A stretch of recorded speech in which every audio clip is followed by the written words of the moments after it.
What's up, guys? As the video states, we are going electric on the 3000 GT. Power steering pump, that is. So guys, this is what we got going on. As you probably heard me say before, pretty much with anything in life, anytime you solve a problem, you tend to create a new problem. So I went with the timing belts,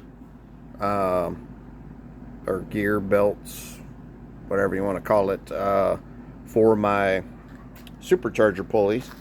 And what this has caused is, now that I'm getting no belt slip, is it's putting a lot of tension on my tensioner, which I'll throw up a picture so that you can see that. The problem with the tensioner is when it goes around the power steering pump, is it's putting so much pressure on it, it's actually loosening the belt up, and I've been having some problems with that. So what I've decided to do is just take the power steering off completely. So in order to do so, I purchased a electric power steering pump out of Volvo, which I'll show you here shortly, and I'm going to be putting it right down in here where the battery used to go. So have you seen on previous videos, I had some smaller batteries run in parallel that sat there, and I took the whole battery tray out. And first, let me show you what I've done with the actual batteries. So moving around to the back, I've relocated the batteries in the back here, but I didn't want to lose any of my trunk space or hatch space. So what I had done is I had got another battery. So I got 3 total of these gel batteries that are all run in parallel, and they fit nice in that little tray. It's like 450 cranking amps or so. I was actually running the car on only 2 of those batteries, and I added a third one just to get a little extra oomph. I got my battery cable that runs all the way up to the front now, and then I got my grounding wire. As you can see, they're not connected at the moment.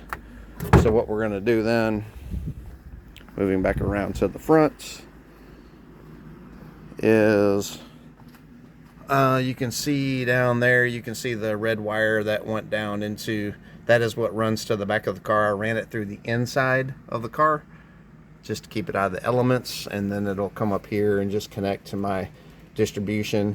And then from there, I'm going to relocate my fuel pump hot wire to the back and my amp wire back to the back, so that I'll have less wires hooked to that distribution block. So moving over here, let's take a look at what I got going on with my pump.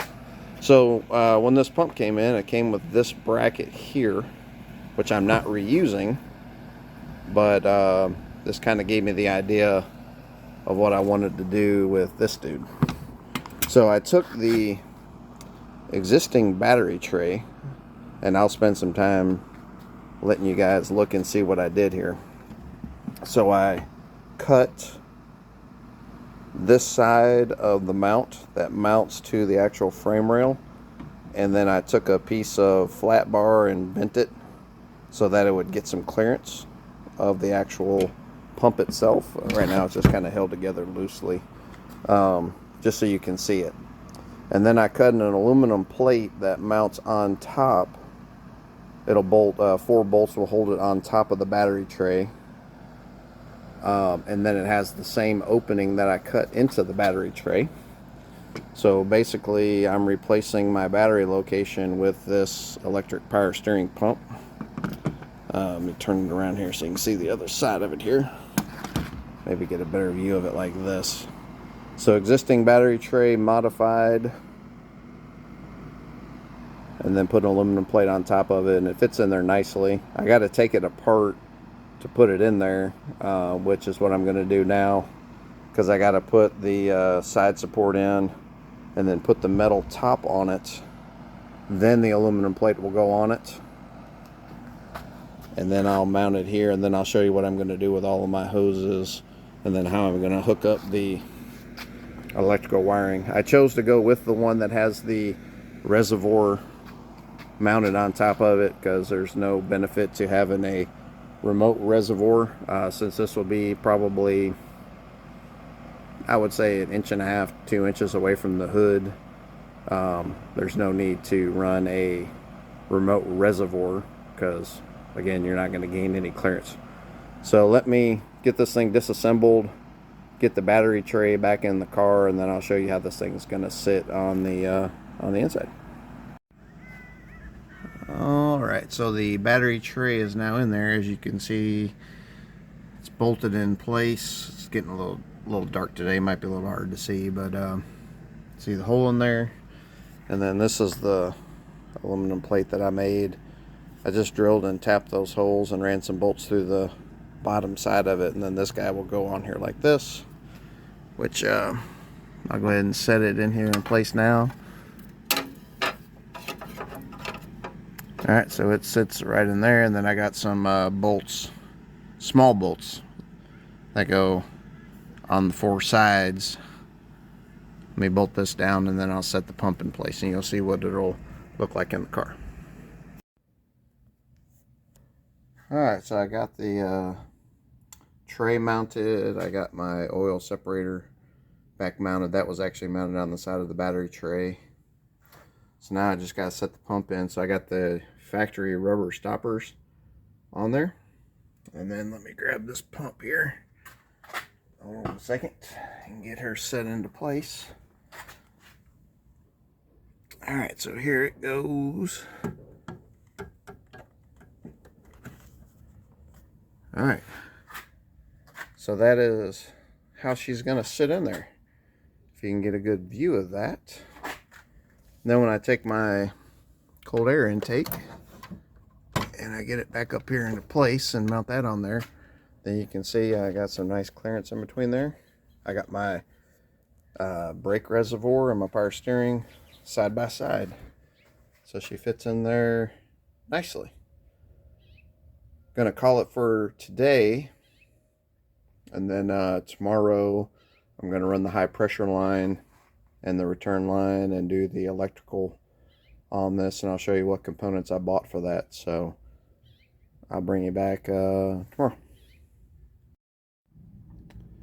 Alright guys, well, I said I'll be back tomorrow. Well, tomorrow's turned into almost 3 weeks. The great thing about YouTube is you didn't have to wait that long, but I ended up with a viral induced asthma and flu-like symptoms for the last little bit, and then the weather done turned south, so you can probably hear my voice is a little hoarse, but it's my first time getting back out here on the car.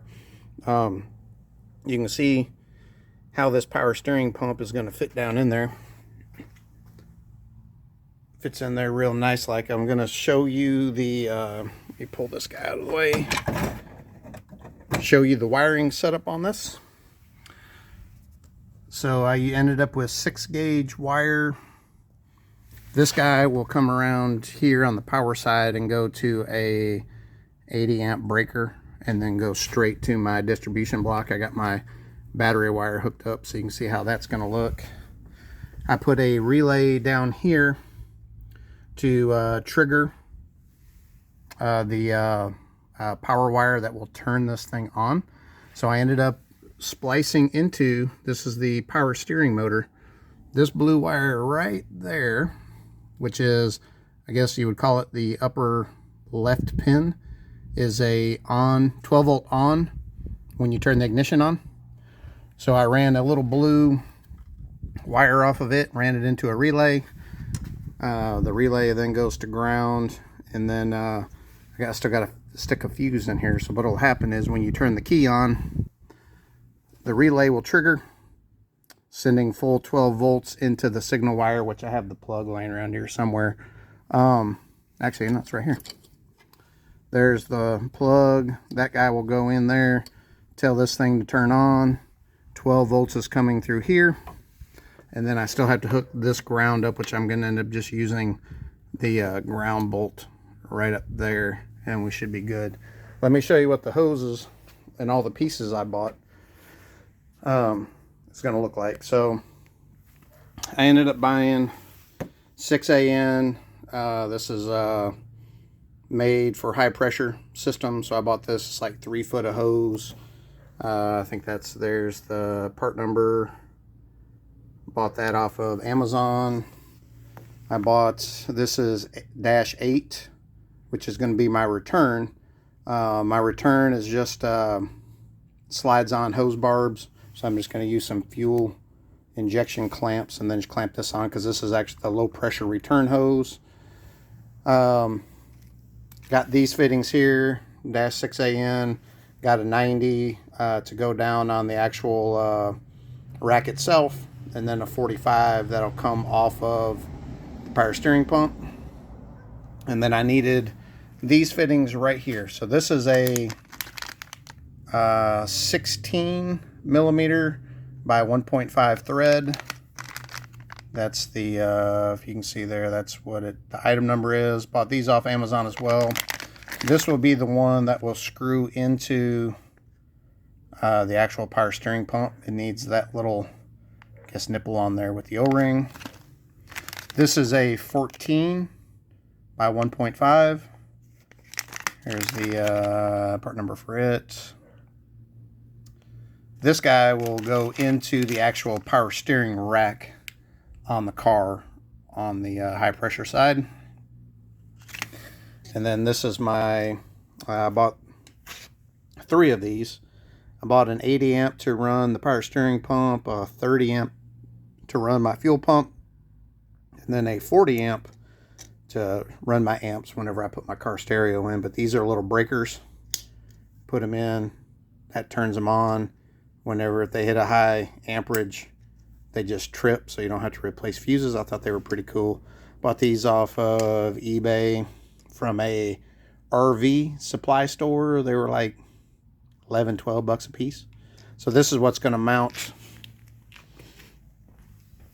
As I was saying earlier, this guy, I'm just going to mount it like right here, and then I'll just run a wire over there. So when it comes to the power steering pump itself and hooking it up, so I'm down here on the driver's side of the engine. I've already took my power steering pump and my power steering reservoir out. So right down here you have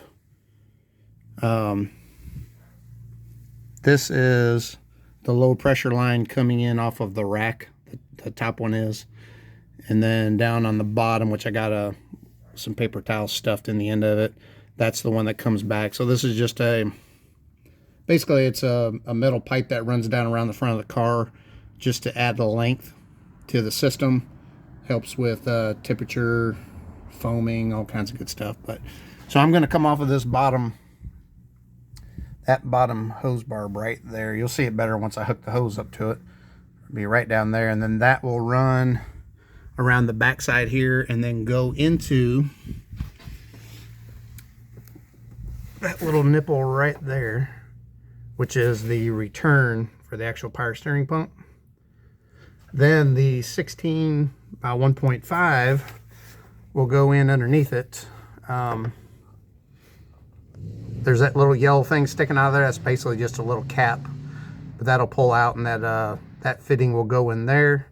And then from there, the -6AN line will run back down the firewall all the way down here, which let me turn my light on. You may not be able to see it. I got a bunch of paper towels and stuff down here. But if you look down here on the rack, move that out of the way. It's the bottom one right there. So there's two fittings that go in here. And that bottom one is where the pressure goes in. And that's where we'll be hooking up. So you'll be able to follow it a lot better once I get all the hoses hooked up, and we'll walk through and you'll see everything hooked up. So let me start working on that and I'll bring you back. Alright guys, I got her all hooked up. It's getting a little dark out here, but there's all of my wiring. I called this a power steering pump earlier in the video. It's actually a windshield washer motor, so my bad. You can see, and no, you really can't, the wire I spliced into. So there's my breaker. Runs down into my power distribution right there. Here on the back side, I got my pressure hose on the bottom. I got my return on the top. I told you guys wrong about the fittings. I had regular 6AN fittings that I showed you earlier. You actually have to buy the PFTE, which is the Teflon fittings. They actually have a ferrule inside of them. There's the low pressure hose there. It's probably kind of blurry since I'm using this flashlight. That runs back behind the engine. And then down in here, down in there, you can see the high pressure hose coming in on the 90 and going into the part of the power steering rack. So let's turn the key on, fire this thing up. Should have probably a couple second delay on this thing. So let's get the key on. 1, 2. Yep, so the power steering pump, you can hear it running. It's not too loud. Now let's turn the wheel. I know this doesn't look good being dark and all, but I'm actually able to turn the tires with one hand. Rain is starting to come down. Let's come out here while it's running and see if we can see any leaks. Especially down in here, because that fitting is a bit of a bear to get down into and get tightened the way it sits in there, but it doesn't look like there's any leaks there. No leaks there. Come around here on the power steering pump side itself. Looking pretty good, no leaks. I mean, it makes a little bit of a motor whine, but it's not too loud. I'm sure it sounds different on the camera. I think once you shut the hood, you probably wouldn't even notice it. Let's try that out. Yeah. You start the car, you'll never even know what's on there. So, there you guys have it. Electric power steering pump on the old 3000 GT. If you like this video, like it, comment, subscribe. We'll come back with something else next. Catch you guys later.